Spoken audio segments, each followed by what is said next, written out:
I think I lost most of my recordings, like 15 of them. It's fine. It's only about 7 hours worth of talking. It's fine. I'll just redo it. And I'll redo it on a different channel. So thank you.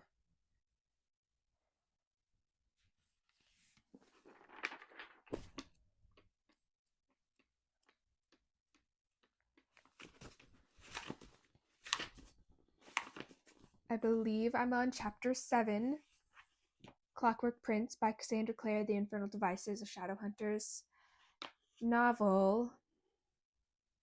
So, let's get started. An Orphan's Curse. Oh, chapter 7, The Curse. An orphan's curse would drag to hell a spirit from on high, but oh, more horrible than that is the curse in a dead man's eye. 7 days, 7 nights I saw that curse, and yet I could not die. Samuel Taylor Coleridge. The Rime of the Ancient Mariner.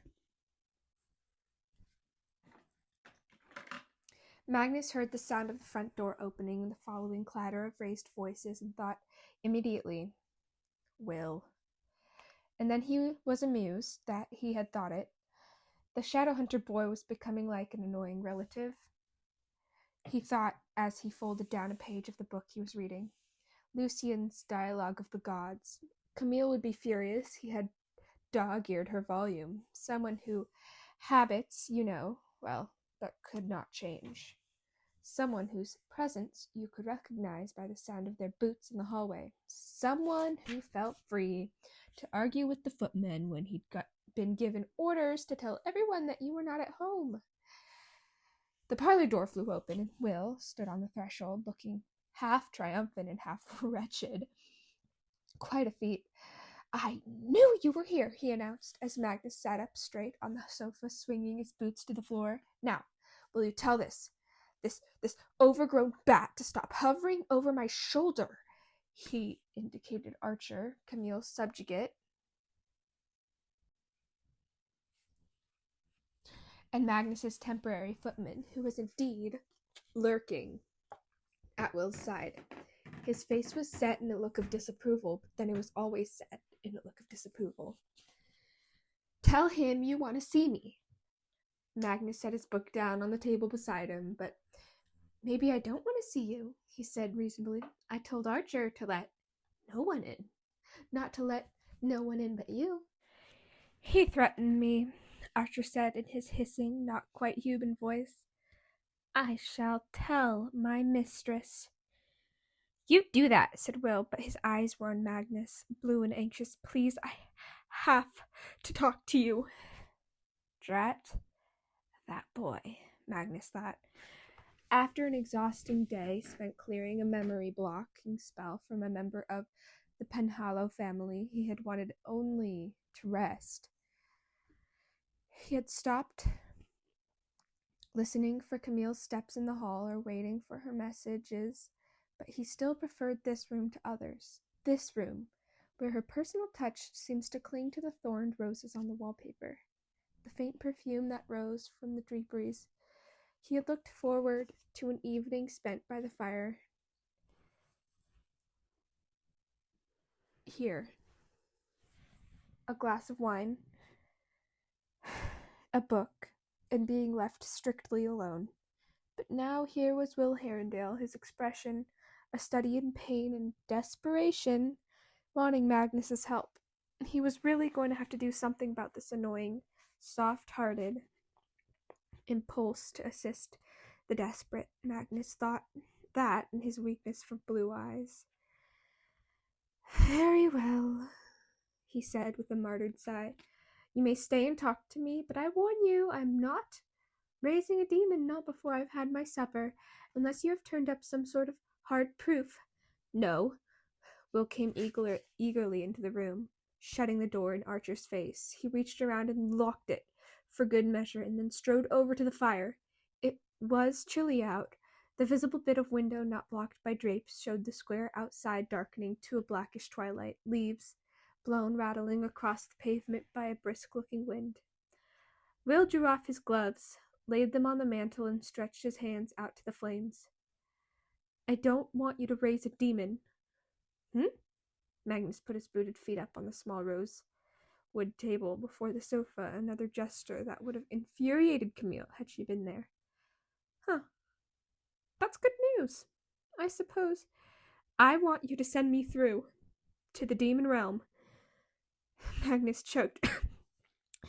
You want me to do what? Will's profile was black against the flickering fire. Create a portal to the demon world and send me through. You can do that, can't you? That's black magic, said Magnus. Not quite necromancy, but no one need know. Really, Magnus's tone was acid. These things have a way of getting out, and if the Clave found out I'd sent one of their own, their most promising, to be rent apart by demons in another dimension. The Clave does not consider me promising? Will's voice was cold. I am not promising. I am not anything, nor will I ever be. Not without your help. I am beginning to wonder if you've been sent to test me, Will Herondale. Will gave a harsh little bark of laughter. By God. By the Clave. Who might as well be God. Perhaps I simply seek to find out whether I am willing to break the law. Will swung around and stared at him. I am deadly earnest, he said. This is not some sort of test. I cannot go on like this, summoning up demons at random, never having them be the correct one. Endless hope, endless disappointment. Every day dawns blacker and blacker, and I will lose her forever if you... Lose her? Magnus's mind fastened on the word. He sat up straight, narrowing his eyes. This is about Tessa. I knew it was. Will flushed. A wash of color across the pallor of his face. Not just her, but you love her. Will stared at him. Of course I do, he said finally. I had come to think I would never love anyone, but I love her. Is this curse supposed to be some business about taking away your ability to love? Because that's nonsense. If I've ever heard it, Jem's your parabatai. I've seen you with him. You love him, don't you? Jem is my great sin, said Will. Don't talk to me about Jem. Don't talk to you about Jem. Don't talk to you about Tessa. You want me to open a portal to the demon worlds for you, and you won't talk to me or tell me why? I won't do it, Will. Magnus crossed his arms over his chest. Will rested a hand on the mantel. He was very still, the flames showing off the outlines of him, the clear, beautiful profile, the grace of his long, slender hands. I saw my family today, he whispered, and then amended that quickly. My sister. I saw my younger sister, Cicely. I knew they lived, but I never thought I would see them again. They cannot be near me. Why? Magnus made his soft voice.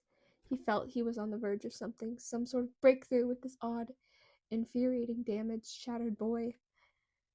What did they do that was so terrible? What did they do?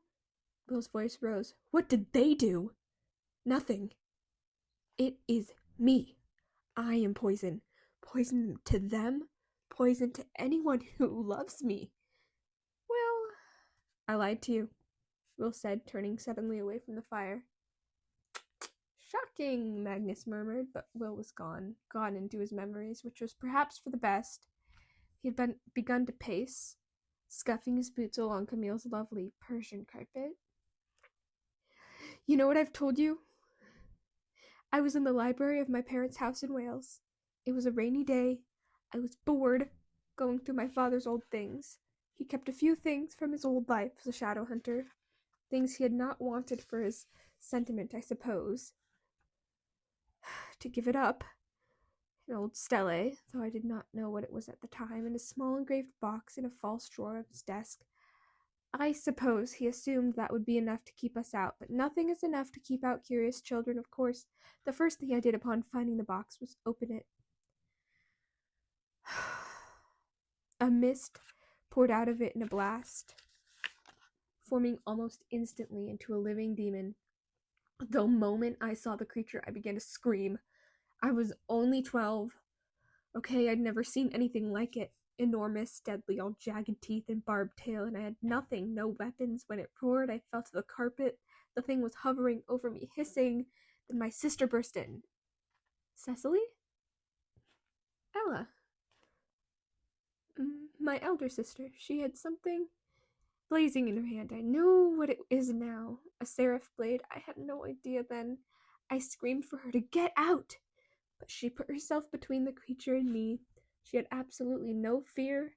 My sister, she had never had. She was not afraid to climb the tallest tree, to ride the wildest horse, and she had no fear there in the library. She told the thing to get out.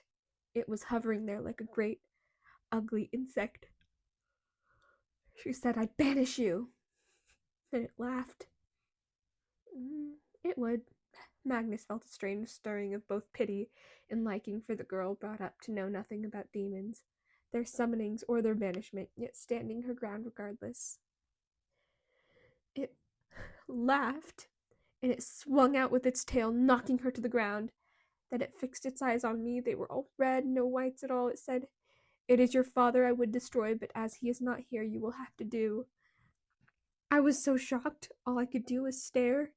Ella was crawling over the carpet, grabbing for the fallen seraph blade. "I curse you," it said. "All who love will die. Their love will be their destruction. It may take moments, it may take years, but anyone who looks upon you will die of it, unless you remove yourself from them forever, and I shall begin it with her." It snarled in Ella's direction and vanished. Magnus was fascinated despite himself, and did she fall dead? No. Will was still pacing. He took off his jacket, slung it over a chair. His longish dark hair had begun to curl with the heat coming off his body, mixing with the heat of the fire. It stuck to the back of his neck. She was unharmed. She took me in her arms. She comforted me. She told me the demon's word meant nothing. She admitted she had read some of the forbidden books in the library, and that how she knew what a seraph blade was and how to use it, and that the thing I had opened was called a pyxis, though she could not imagine why my father would have kept one. She made me promise not to touch anything of my parents again unless she was there, and then she led me up to bed and sat reading while I fell asleep. I was exhausted with the shock of it all. I think I remember hearing her murmur to my mother something about how I had been taken ill while they had been out. Some childish fever. By that point, I was enjoying the fuss that was being made over me, and the demon was beginning to seem a rather exciting memory. I recall planning how to tell Cecily about it without admitting, of course, that Ella had saved me while I had screamed like a child. "You were a child," Magnus noted. "I was old enough," said Will, "old enough to know what it meant when I was woken up the next morning by my mother howling with grief. She was in Ella's room, and Ella was dead in her bed. They did their best to keep me out, but I saw what I needed to see. She was swelled up, greenish black, like something had rotted from inside her. She didn't look like my sister anymore. She didn't look human anymore.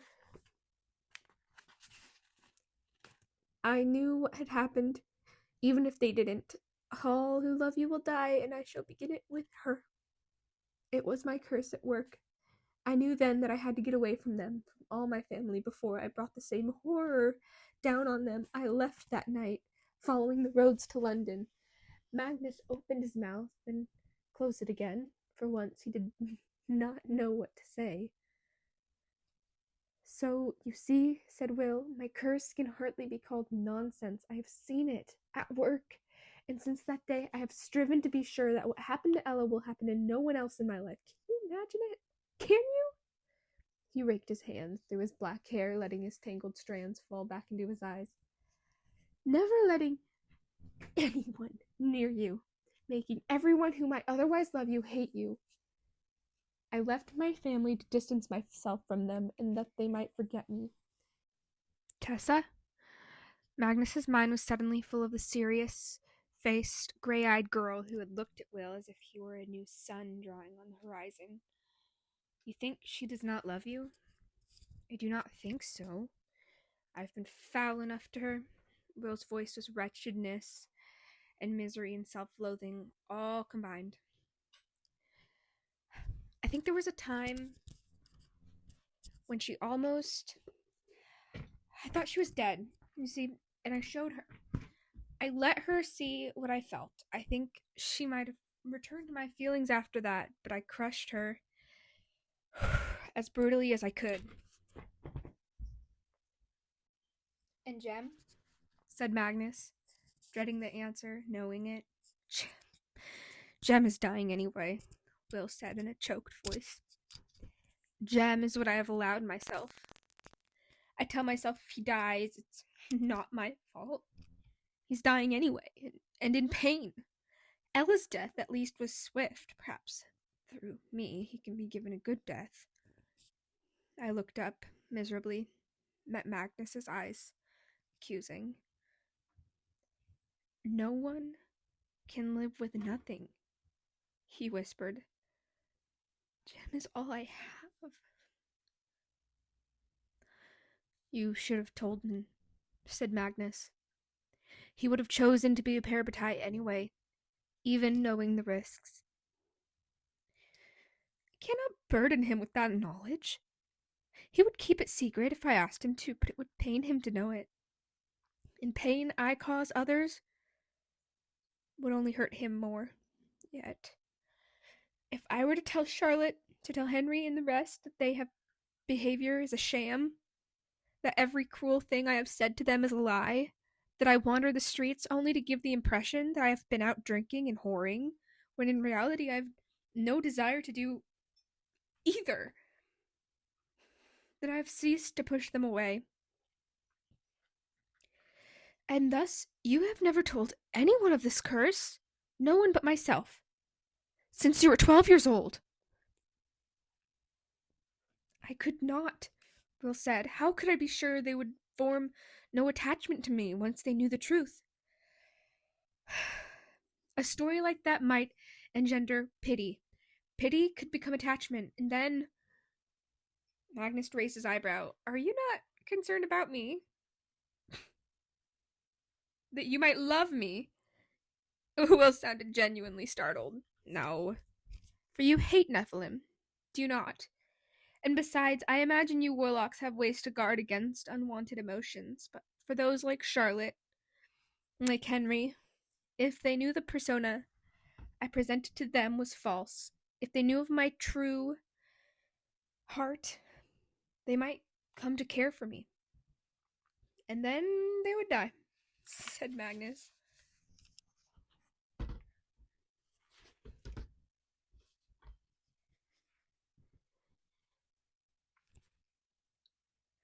Charlotte raised her face slowly from her hands. And you have absolutely no idea where he is, she asked the third time. Will is simply gone. Charlotte, Jem's voice was soothing. They were in the drawing room with his wallpaper of flowers and vines. Sophie was by the fire, using the poker to coax more flames from the coal. Henry sat behind the desk, fiddling with a set of copper instruments. Jessamine was on the chase, and Charlotte was in an armchair by the fire. Tessa and Jem sat somewhere, primly, side by side on the sofa, which made Tessa feel peculiarly like a guest. She was full of sandwiches that Bridget had brought in on a tray, and tea, its warmth slowly thawing her insides. It isn't as if this is unusual. When do we ever know where Will is at nighttime? But this is different.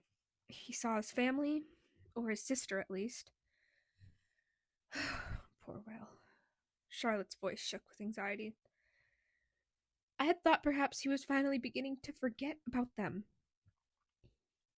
No one forgets about their family, said Jessamine sharply. She sat on the chase lounge with a watercolor easel and papers propped before her. She had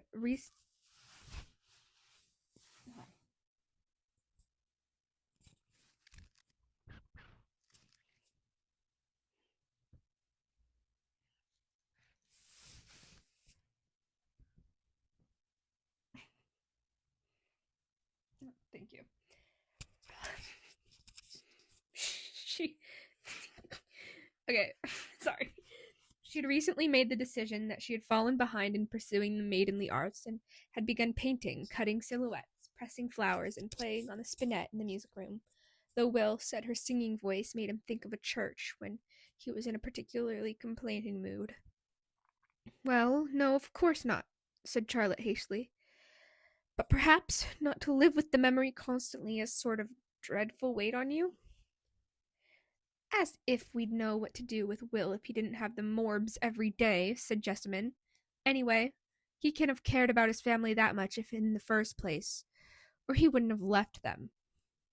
Tessa gave a little gasp. How can you say that? You don't know why he left. You don't see his face at Ravenscar Manor. Ravenscar Manor? Charlotte was starting blindly at the fireplace. Of all the places I thought they'd go. Pish and tosh, said Jessamine, looking angrily at Tessa. At least his family's alive. Besides, I'll wager he hasn't had... I'll wager he wasn't sad at all. I'll wager he was shamming. He always is. Tessa glanced toward Jem for support, but he was looking at Charlotte, and his look was as hard as a silver coin. What do you mean? He said. Of all the places you thought they'd go. Did you know that Will's family had moved? Charlotte had started and sighed. Jem... It's important, Charlotte. Charlotte glanced over at the tin on her desk that held her favorite lemon drops. After Will's parents came here to see him when he was 12 and he sent them away, I begged him to speak to them. Just for a moment. But he wouldn't. I tried to make him understand that if they left, then he could never see them again, and I would never tell him news of them. He took my hand, and he said, Please just promise you'll tell me if they die. Charlotte, promise me. She looked down, her fingers knotting in the material of her dress. It was such an odd request for a little boy to make. I had to say yes. So you've been looking into the welfare of Will's family? Jem asked. I hired Ragnar Felt to do it, Charlotte said. For the first time in 3 years. The 4th year he came back to me and told me that the Herondales had moved. Edmund Herondale, that's Will's father, had lost their house gambling. That was all Ragnar was able to glean. The Herondales had been forced to move. He couldn't find no further trace of them. Did you ever tell Will? Tessa said. No. Charlotte shook her head. He had made me promise to tell him if they died, and that was all. Why add to his unhappiness with the knowledge that they had lost their home? He never mentioned them. I'd grown to hope he might have forgotten. He's never forgotten. There was a force in Jem's words that stopped the nervous movement of Charlotte's fingers. I should not have done it, Charlotte said. I should never have made that promise. It was a contravention of the law. When Will truly wants something, said Jem quietly, when he feels something, he can break your heart. There was a silence. Charlotte's lips were tight, her eyes suspiciously bright. Did you say anything about where he was going when he left King's Cross? No, Tessa said. We arrived and he just up and dusted. Sorry, he got up and ran. She corrected herself, their blank looks alerting her to the fact that she was using American slang. Up and dusted, said Jem. I like that. Makes it sound like he left a cloud of dust spinning in his wake. He didn't say anything. No. Just elbowed his way through the crowd and was gone, nearly knocked down Cyril coming to get us. None of it makes sense, Charlotte moaned. Why on earth would Will's family be living in a house that used to belong to Mortmain in Yorkshire, of all places? This is not where I thought this road would lead. We sought Mortmain and we found the shades. We sought him again and found Will's family. He encircles us like that cursed Ouroboros. That is his symbol. You had Ragnar Fell look into Will's family, their welfare, before, said Jem. Can you do it again? If Mortmain is somehow entangled with them for whatever reason? Yes, of course, said Charlotte. I will write to him immediately. There is part of this I do not understand, Tessa said. The reparations demand was filed in 1825, and the compliance age was listed as 22. If he was 22 then, and he's 75 now, and he doesn't look that old, maybe 40. There are ways, Charlotte said slowly, for mundanes who dabble in dark magic to prolong their lives. Just the sort of spell, by the way, that one might find in the Book of the White, which is why possession of the book by anyone other than the clave is considered a crime.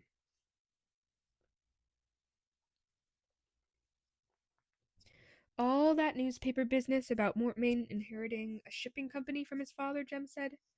Do you think he pulled the vampire trick? The vampire trick? Echoed Tessa, trying in vain to remember such things from the codex. Oh, it's a way vampires have of keeping their money over time, Charlotte. When they have been too long in one place, long enough that people have started to notice that they never age, they fake their own death and leave their inheritance to a long-lost son or nephew. Voila! The nephew shows up, bears an uncanny resemblance to his father or uncle, but there he is, and he gets the money.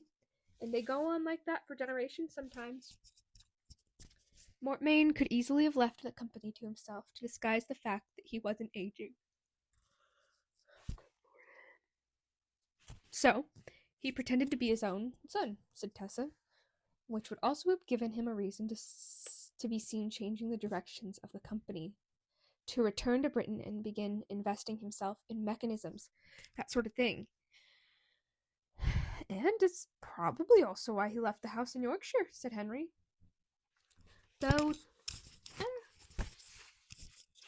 Though that does not explain why it is being inherited by Will's family, mused Jem. Or where Will is, added Tessa. Or where Mortmain is, put in Jessamine, with a sort of dark glee. Only 9 more days, Charlotte. Charlotte put her head back into her hands. Tessa, she said, I hate to ask this of you, but it is, after all, why we sent you to Yorkshire. We must leave no stone unturned. You still have the button from Starkweather's coat? Wordlessly, Tessa took the button from her pocket. It was round, pearl and silver, strangely cold in her hand. You want me to change into him? Tessa, Jem said quickly, if you do not want to do this, Charlotte, we would never require it. I know, Tessa said, but I offered, and I would not go back on my word. Thank you, Tessa. Charlotte looked relieved. We must know if there's anything he is hiding from us. If he was lying to you about any part of his business, his involvement in what happened to the Shades. Henry frowned. It'll be a dark day when you cannot trust your fellow shadow hunter, Lottie. It is a dark day already, dear, Charlotte replied without looking at him. You won't help me, then? Will said, in a flat voice. Using magic, Magnus had built the fire up in the grate. In the glow of the leaping flames, the warlock could see more of the details of Will's. The dark hair curling close to the nape of his neck, the delicate cheekbones and strong jaw, the shadow cast by his lashes. He reminded Magnus of someone. The memory tickled at the back of his mind, refusing to come close. After so many years, it was hard sometimes to pick out individual memories, even of those you had loved. He could no longer remember his mother's face, though he knew she had looked like him, a mixture of his Dutch grandfather and his Indonesian grandmother. If your definition of help involves dropping you into the demon realms like a rat into a pit full of terriers, then no, I won't help you, said Magnus. This is just madness. Go home. Sleep it off. I'm not drunk. You might as well be. Magnus ran both hands through his thick hair and thought suddenly and irrationally of Camille, and was pleased. Here in this room with Will, he had gone nearly 2 hours without thinking of her at all. Progress. You think you're the only person who's ever lost anyone? Will's face twisted. Don't make it sound like that. Like some ordinary set of grief. It's not like that. They say time heals all wounds, but that presumes the source of grief is finite. Over. This is a fresh wound every day.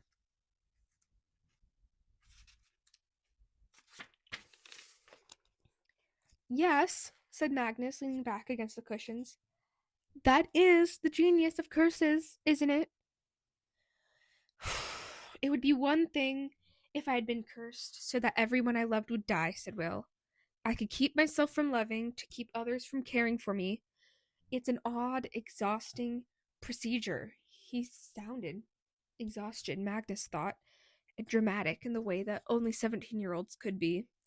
He also doubted the truth of Will's statement that he could have kept himself from loving, but understood why the boy would want to tell himself such a story. I must play the part of a person who I am not all day, each day, bitter and vicious and cruel. I rather liked you that way. And don't tell me you don't enjoy yourself at least a little, playing the devil, Will Herondale. They say it runs in our blood, that sort of bitter humor, said Will, looking at the flames. Ella had it. So did Cecily. I never thought I did until I found out I needed it. I've learned good lessons in how to be hateful over all these years, but I feel myself losing myself. He groped for words. I feel myself diminishing, parts of me spiraling away into that darkness, that which is good and honest and true. If you hold it away from yourself long enough, do you lose it entirely? If no one cares for you at all, do you even really exist? He said this last so softly that Magnus had to strain to hear him. What was that? Nothing. Something I read somewhere once. Will turned to him. You would be doing me a mercy, sending me to the demon realms. I might find what I'm looking for. It's my only chance. And without that chance, my life is worthless to me anyway. Easy enough to say at 17, said Magnus with no small amount of coldness. You are in love, and you think that it is all there is in the world, but the world is bigger than you, Will, and may have need of you. You are a shadow hunter. You serve a greater cause. Your life is not yours to throw away. Then nothing is mine, said Will, and pushed himself away from the mantel, staggering a little as if he really were drunk. If I don't even own my own life? Whoever said we were owed happiness? Magnus said softly, and in his mind he saw the house of his childhood, and his mother flinching away from him with frightened eyes, and her husband, who was not his father, burning.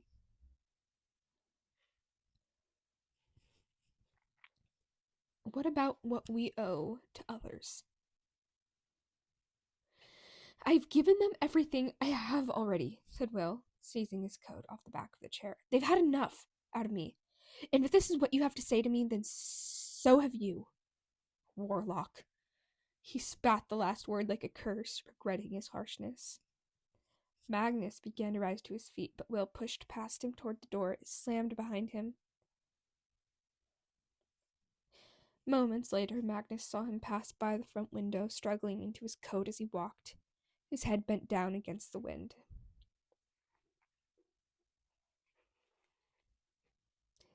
Tessa sat before her vanity table, wrapped in her depression. Sorry.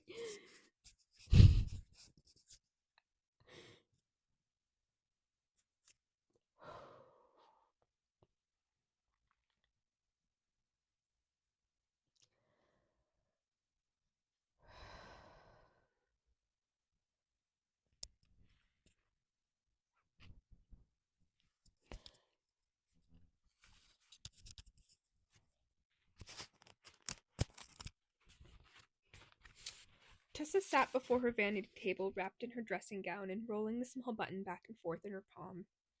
She had asked to be left alone to do what Charlotte had requested of her. It was not the first time she had transformed into a man.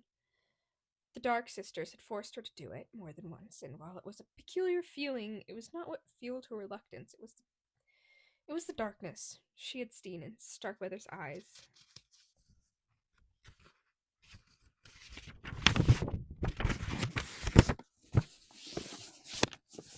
The slight sheen of madness to his tone when he spoke of the spoils he had taken.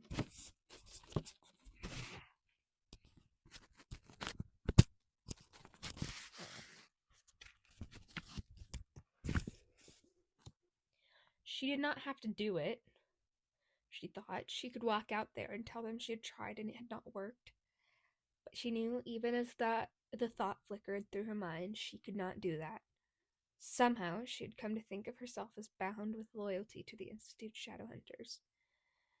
They had protected her, shown her kindness, taught her much of the truth of what she was, and they had the same goal she did: find Mortmain and destroy him. She thought of Jem's kind eyes on her, steady and silver and full of faith. With a deep breath, she closed her fingers around the button. The darkness came and enveloped her, wrapping her in its cool silence. The faint sound of the fire cracking in the grate, the wind against the panes of the window, vanished. Blackness and silence. She felt her body change. Her hands felt large and swollen, shot through with the pains of arthritis. Her back ached, her head felt heavy, her feet were throbbing and painful, and there was a bitter taste in her mouth, rotting teeth. She thought and felt ill. Oh, so ill that she had to force her mind back to the darkness surrounding her, looking for the light. The connection. It came, but not as the light usually did. As steady as a beacon, it came in shattered fragments, as if she were watching in a mirror break into pieces. Each piece held an image that whipped by her, some as terrifying speed. She saw the image of a horse rearing back, a dark hill covered in snow.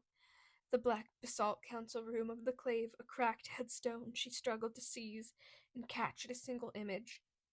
Here was one, a memory, Starkweather dancing at a ball with a laughing woman in an empire-waisted gown. Tessa discarded it, reaching for another. The house was small, nestled in the shadows between one hill and another.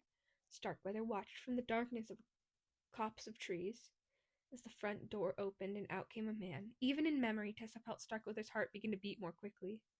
The man was tall, broad-shouldered, and as green-skinned as a lizard. His hair was black. The child he held by the hand, by contrast, seemed as normal as a child could be. Small, chubby-fisted, pink-skinned. Tessa knew the man's name because Starkweather knew it. John Shade. Shade hoisted up the child up onto his shoulders as though the door of the house spilled a number of odd-looking metal creatures, like a child's jointed dolls, but human size and with skin made of shining metal. The creatures were featureless, though. Oddly, they wore clothes. The rough workman's coveralls of a Yorkshire farmer on someone, and on other ones, plain muslin dresses. The automatons joined the hands and began to sway as if they were at a county dance. The child's laughter echoed and clapped his hands. "Look well on this, my son," said the green-skinned man, "for one day I shall rule a clockwork kingdom of such beings, and you shall be its prince." "John!" came a oh, "John!" came a voice from inside the house. A woman leaned through the window. She had long hair, the color of a cloudless sky. "John, come in. Someone will see, and you'll frighten the boy." "He's not frightened at all, Anne," the man laughed.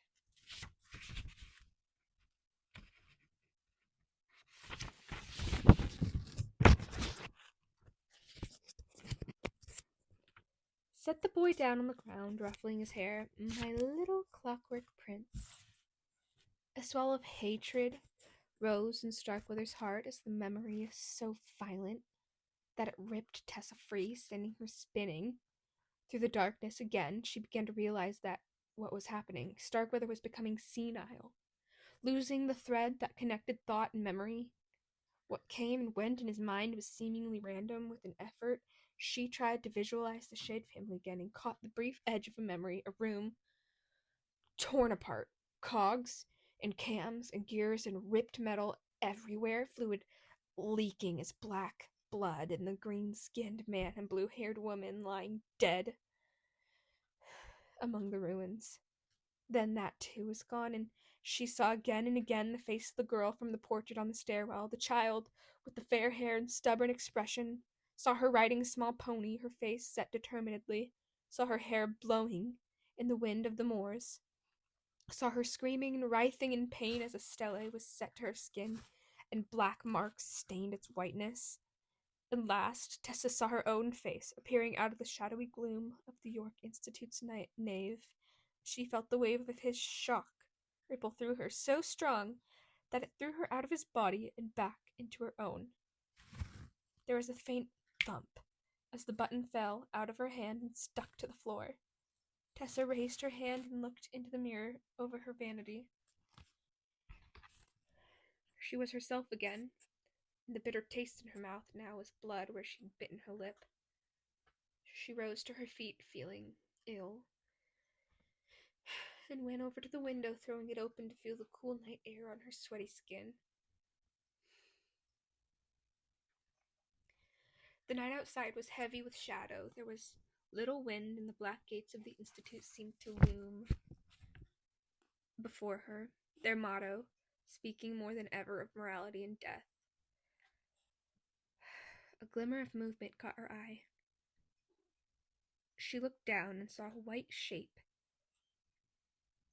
gazing up at her from the stony courtyard below. A face twisted but recognizable. Mrs. Dark. She gasped and jerked back reflectively out of the sight of the window. A wave of dizziness came over her. She shook it off fiercely, but her hands gripped the sill and pulled herself forward again, gazing down with dread. But the courtyard was empty. Nothing moving inside it but shadows. She closed her eyes, then opened them again slowly and put her hand to the ticking angel at her throat. There had been nothing there.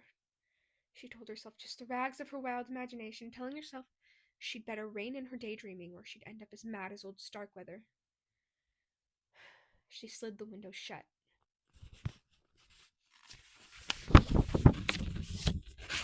That's the end of chapter 7. I'm deciding not to edit this time because I'm feeling lazy.